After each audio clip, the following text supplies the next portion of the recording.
আয়তনে বেশ ছোট, কিন্তু ত্রিপুরার ইতিহাসের কাহিনী যেন মহাকাব্যের মতো।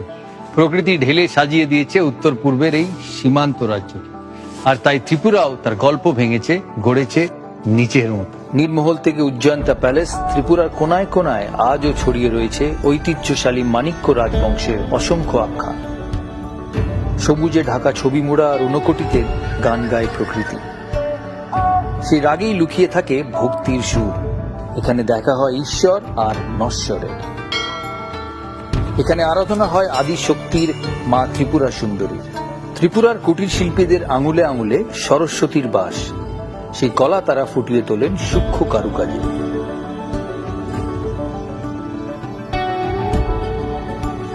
শুধু পর্যটন নয়, শিক্ষা থেকে স্বাস্থ্য সবকিছুতেই ত্রিপুরা পৌঁছে গিয়েছে নতুন উচ্চতায়। তাহলে দেরি কেন? কবে আসছেন ত্রিপুরায়?